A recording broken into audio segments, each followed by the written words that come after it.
Goeiemôre, liewe broer en suster.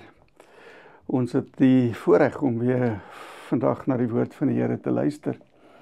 En voordat ons luister, kom ons word stil voor die Here. Here, U is die Alfa en die Omega, die begin en die einde, die een wat is en wat was en wat kom. U is die Almagtige. En Here, ons is hier om U te aanbid. Amen. Broer, suster, mag genade en vrede vir jou vermeerder word deur die kennis van God en van ons Here, Jesus Christus. Ons gaan vandag saam lees uit Johannes 20 van vers 19 af, Johannes 20 vers 19 tot 23.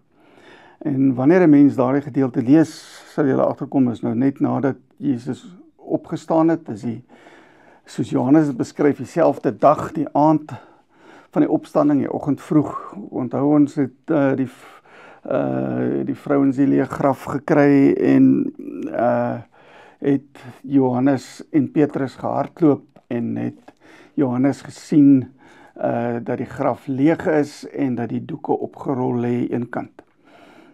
Dan verskyn Jesus aan Maria en sy het buitekant die graf gehuil en sy het gedink is die tuinier en dan het sy hom ontmoet en gesien dit is die Here en dan sy dit vir die disippels vertel en dan verskuif dit na die gedeelte wat ons gaan lees waar die disippels wegkruip agter geslote deure.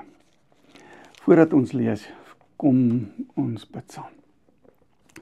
Here, baie dankie dat ons die woord het, dat die woord vir ons iets oopmaak van hoe mense duisende jare terug U beleef het en dat daardie getuienis na ons toe gekom het. Dankie dat ons weer in ons omstandighede en in ons wêreld opnuut oor dit wat hulle vir ons gegee het kan dink. Ons bely, Here, dat dit die werk van U Gees is wat U aan ons openbaar. En as ons dan nou vandag so saam lees uit die Bybel, vra ons dat ons lees en ons dink en ons praat, U naam sal verheerlik. Amen. Johannes 20 van vers 19 af. Dit was al laat die aand op daardie eerste dag van die week. Die deure waar die disippels vergader het, was gesluit uit vrees vir die Jode. Jesus het toegekom en tussen hulle gaan staan en vir hulle gesê, vrede vir julle. En nadat hy dit gesê het, wys hy hulle sy hande en sy sy. Die disippels was verheug toe hulle die Here sien. Jesus sê toe weer vir hulle, vrede vir julle. Soos die Vader my gestuur het, stuur ek julle ook. Nadat hy dit gesê het, blaas hy op hulle en sê vir hulle, ontvang die Heilige Gees. As julle mense se sondes vergewe, is dit hulle vergewe. As julle dit hou, bly dit gehou. Ons lees tot sover. Liewe broer en suster, wanneer 'n mens nou hierdie gedeelte lees, dan is daar 'n klomp goed wat beskrywe word wat gebeur. En eintlik word hierdie eintlik amper 'n terugkyk in wat vooraf in die evangelie gebeur het. Ons sien in Johannes 16 vers 20 dat Jesus vir sy disippels sê, ek gaan 'n klein stukkie van julle al weg wees en julle gaan hartseer wees en julle gaan treur en dan gaan ek weer by julle wees en dan gaan julle blydskap hê. En dis wat hier gebeur. Hulle het gedink dis die einde. Hulle is bang, hulle kruip weg, sluit die deur en sit eintlik en wag. Dis daardie vreemde gevoel wat 'n mens nogal tref baie keer by die dood van iemand. Dat jy so in skok is, dat jy nie weet wat om te doen nie. Nou gebeur hierdie vreemde goed dat daar sê word die graf is leeg. Dit gebeur in 'n vyandige omgewing. Wat nou gemaak? Hulle grootste vooropgedagte, sê Johannes vir ons, is hulle is bang en hulle kruip weg agter 'n geslote deur. En dan kom Jesus wat hom nie deur 'n deur laat keer nie. Wat hom nie deur die graf laat keer het nie. En hy kom staan tussen hulle. Hy staan by hulle en hy groet hulle. Hy groet hulle met die gewone Joodse groep Shalom. Vrede vir julle. En dan wys hy vir hulle sy hande en sy sy. En word die verbintenis gemaak van dit is nie iemand anders of iets anders wat ons hier sien en mee te doen het, wat op hierdie vreemde manier aan ons verskyn, as Jesus wat opgestaan het nie. En dan is hulle baie bly. En verander hulle vrees en hulle angs. Hulle wegkruip agter die geslote deur in blydskap, soos hy vir hulle gesê het dat dit sal wees. En dan gee hy vir hulle 'n opdrag. Hy sê weer vir hulle eers vrede vir julle. En dan stuur hy hulle uit. Sê soos die Vader my gestuur het, so stuur ek julle.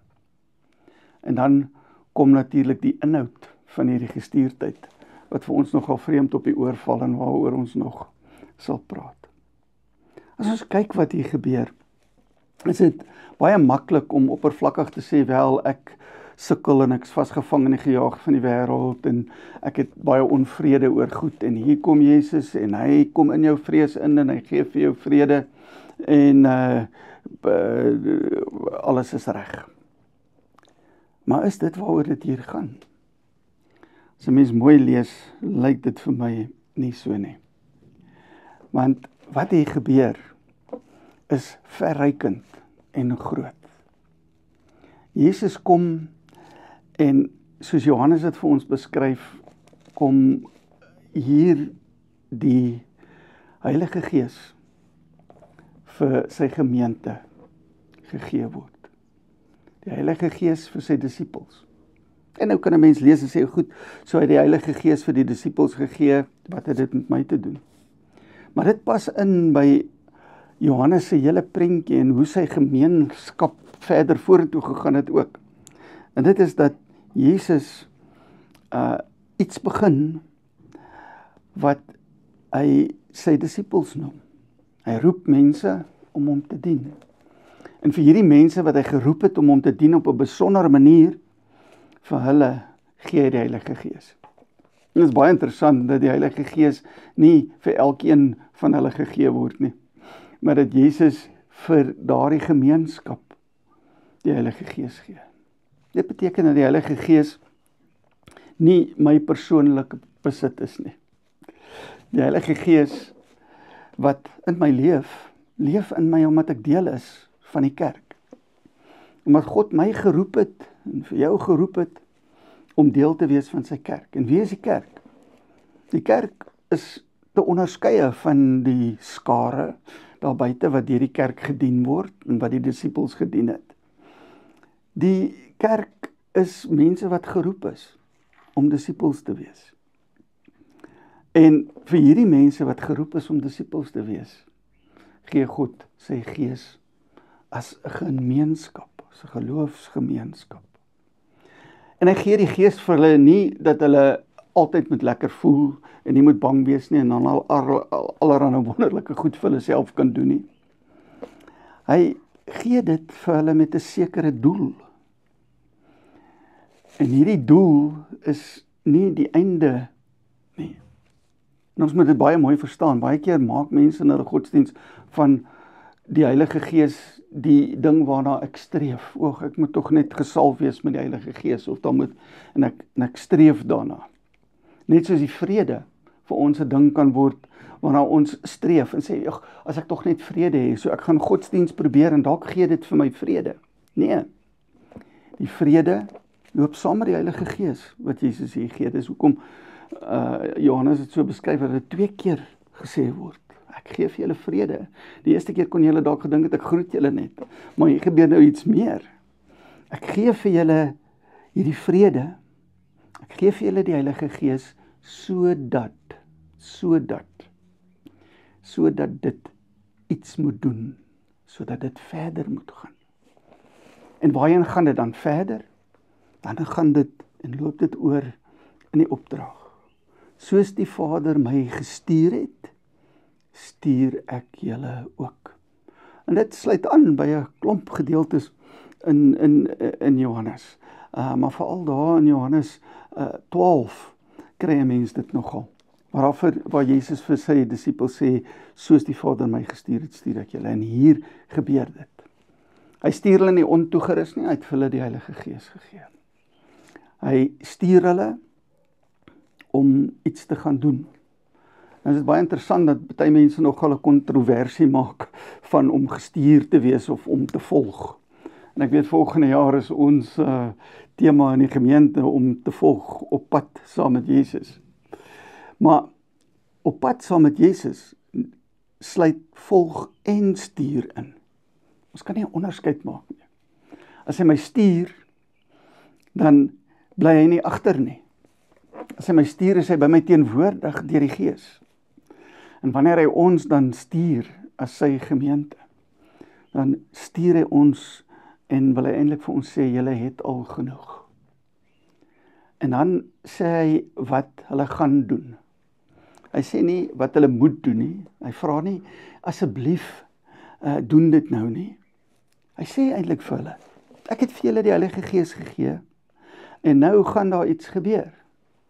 As julle mense hulle sondes vergewe, sal dit vergewe wees. As julle mense se sondes hou, sal dit gehou wees. Verbuisterende woorde. Onmoontlike opdrag, kan ons dalk sê. Wat beteken dit dan om mense se sonde te vergewe en of mense se sonde te hou? In die kerk het dit baie gebruike gehad. Ons dink aan dat jy jou sonde bely voor die priester in die katholieke tradisie en dat hy jou vergewe. Ons het in baie kerke die werking van hoe jy bely en dan word jy vergewe. Dit gebeur in ons erediens. Dat ons sonde bely en ons daarop kan aanspraak maak dat God dit vergewe. En dit is nogal vir ons maklik. Maar hoe hou ons nou iemand se sonde? En wat beteken dit? Miskien moet ons bietjie terugstaan. En moet ons sien hoe Jesus dit gedoen het. Want as ons sien hoe Jesus dit gedoen het, kan dit ons help, want ons is mos gestuur, soos hy gestuur is. En dan gaan 'n mens se kop sommer dadelik na 'n paar episodes wat uitstaan in hierdie evangelie van Johannes. Ons dink aan die vrou, die Samaritaanse vrou, wat by die put sit. En wat doen Jesus vir haar? Hy help haar om God raak te sien. Op die ou einde sien sy vir God. Kyk sy verby die berg. Kom sy op 'n plek waar sy haar lewe in oënskou kan neem. En in God se teenwoordigheid word sy blootgelê. En sy kan gaan en vir die Samaritane gaan sê, ek het hom ontmoet. En dan dink ons aan die vrou wat Jesus op so wonderlike manier bevry. Hierdie vrou wat daar staan, terwyl almal reg staan, al die mans reg staan om hom met klippe dood te gooi. En dan sê hy vir hulle, die een van julle wat sonder sonde is, kan die klip gooi. En dan gaan hulle weg. En dan bring Jesus vir hierdie vrou vergewing. Oorkom my die verwydering wat sy ervaar het tussen God en haarself. Want dit was die eie geregtige mense van God wat met die klippe rondgestaan het. En dan is daar 'n ander episode wat na vore kom. Maria en Martha wat huil oor hulle broer wat dood is.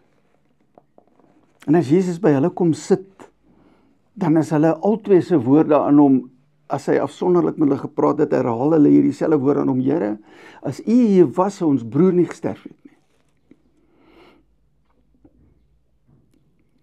En dan het Jesus 'n baie lang gesprek met Martha. En hy vertel vir haar dat hy die opstanding in die lewe is. En dan het hy 'n baie kort gesprekkie met Maria. En sê, Maria, kom saam met my, dan wys ek jou.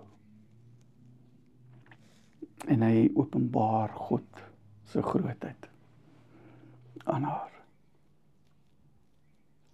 En dan dink ons aan na die opstanding.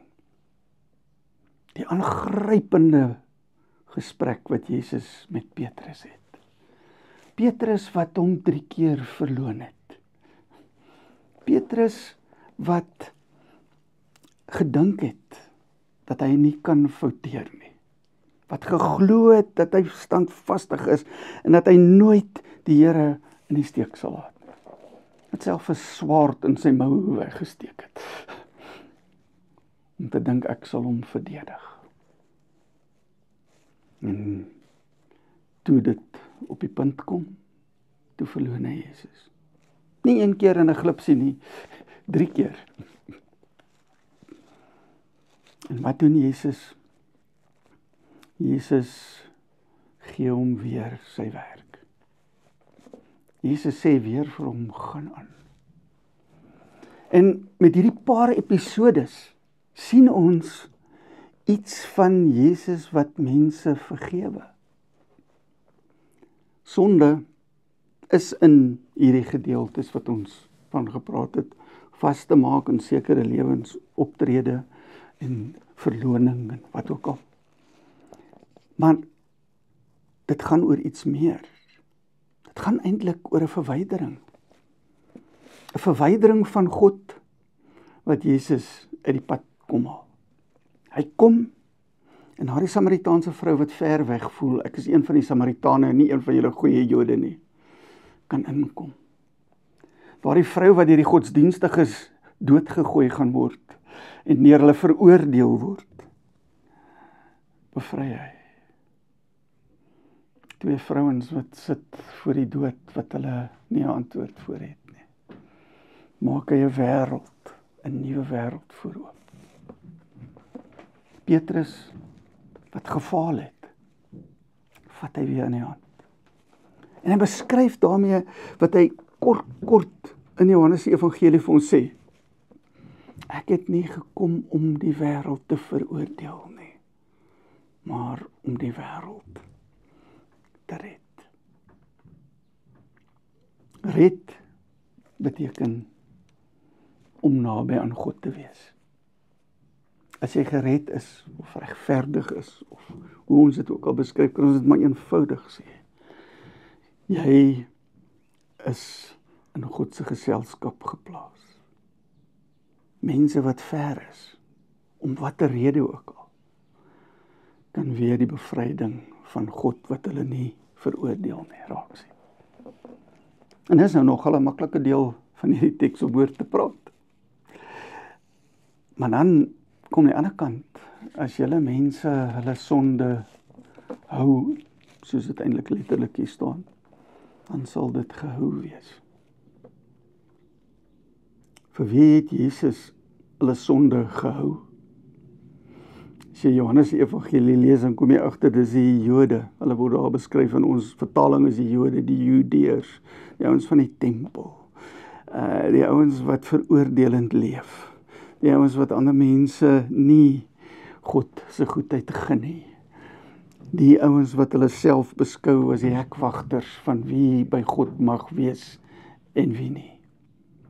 En vir hulle sê Jesus, julle kies die duisternis.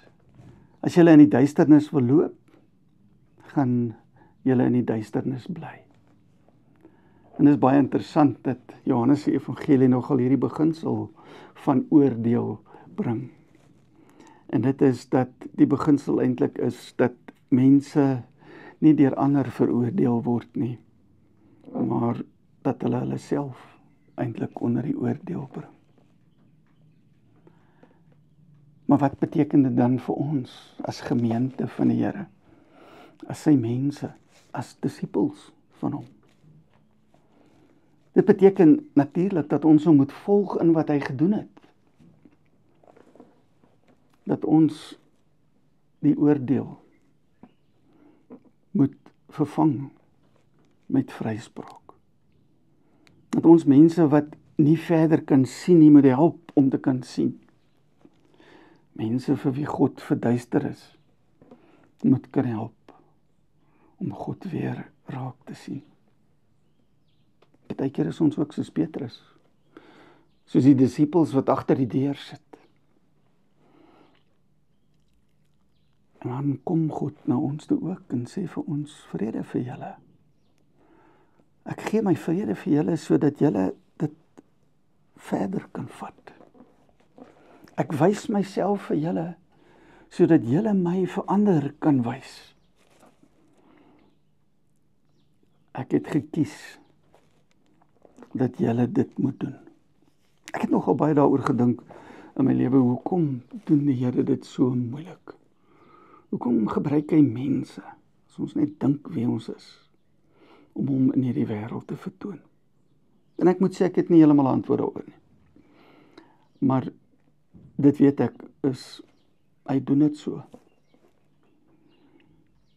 En dit lyk vir ons baie keer broos en onmoontlik. Dit lyk of sy opdrag vir ons onmoontlik is. Maar hy bring ons in die woorde wat ons deur Johannes kry in die gedagtes, om mense van die lig te wees. En nie die duisternis nie.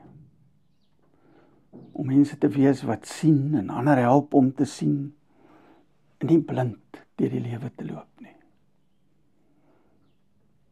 Om mense wat dors het, te help om die water van die lewe te drink. En dan beteken hierdie weerhou natuurlik dat dit saamgaan met ons houding van vrees en van toemaak, van wegkruip agter die deur.